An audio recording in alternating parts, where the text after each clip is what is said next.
Is, did Trump's budget cuts to the NWS impact the community response to the floods in Kerrville specifically? If you are looking for a specific connection to those cuts, the answer would be no at the moment.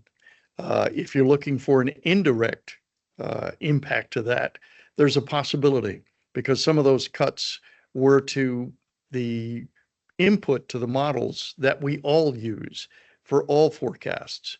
So if you cut the input to those models, then you are affecting everything, not only just that flood. So what did the official forecasts actually say? Were they ignored or misunderstood by the public and local officials? The official forecast that night was for 5 to 7 inches of rain. But you have to remember, and a lot of people don't understand, that when you issue a forecast, it is a snapshot in time. And that 5 minutes later, things could change. 60 seconds later, things could change. So just because the initial forecast was for 5 to 7 inches of rain doesn't mean it was wrong. It just means that that's what the snapshot at that point in time looked like.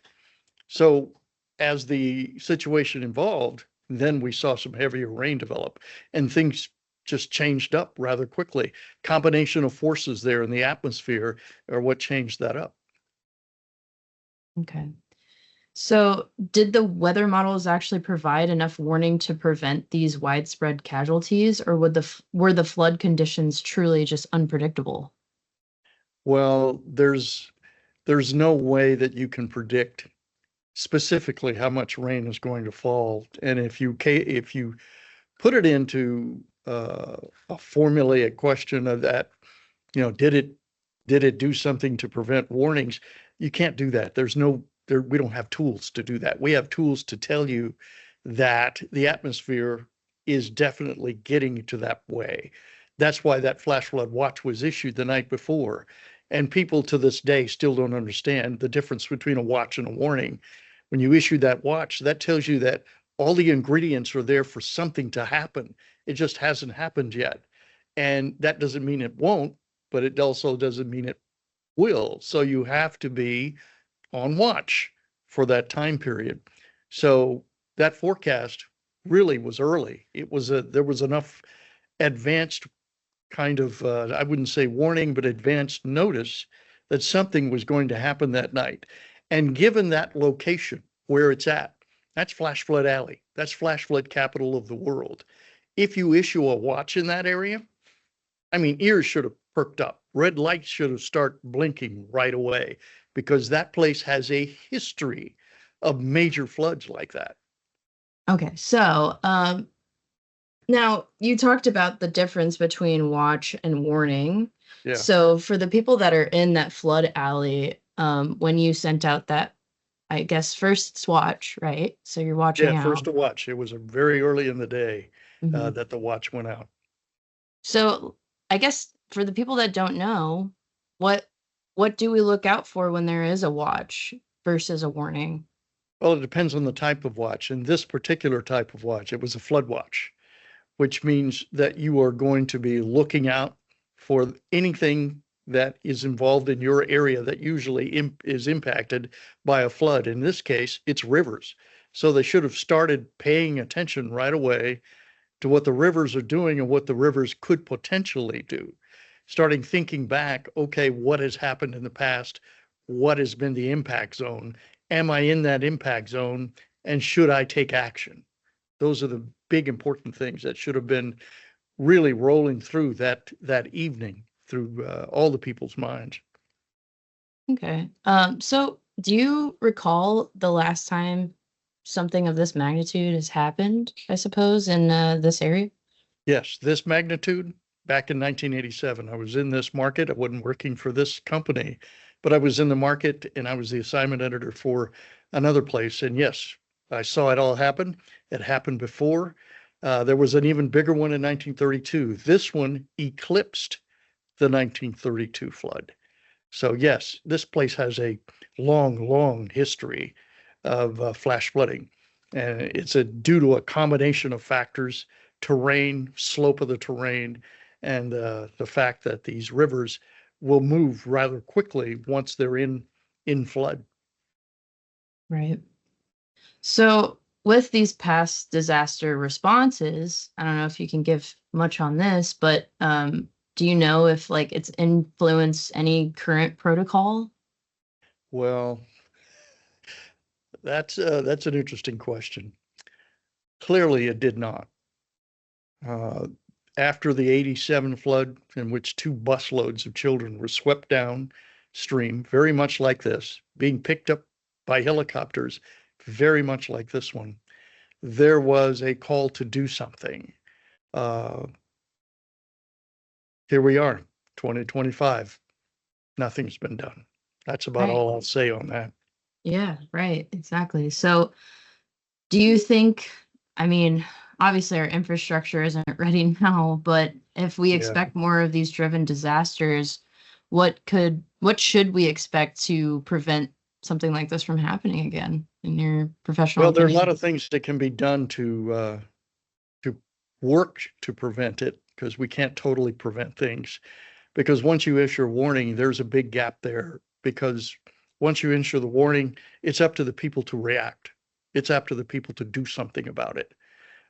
In many cases, not only for hurricanes, but for tornadoes, floods, all kinds of other warnings, people don't react right away.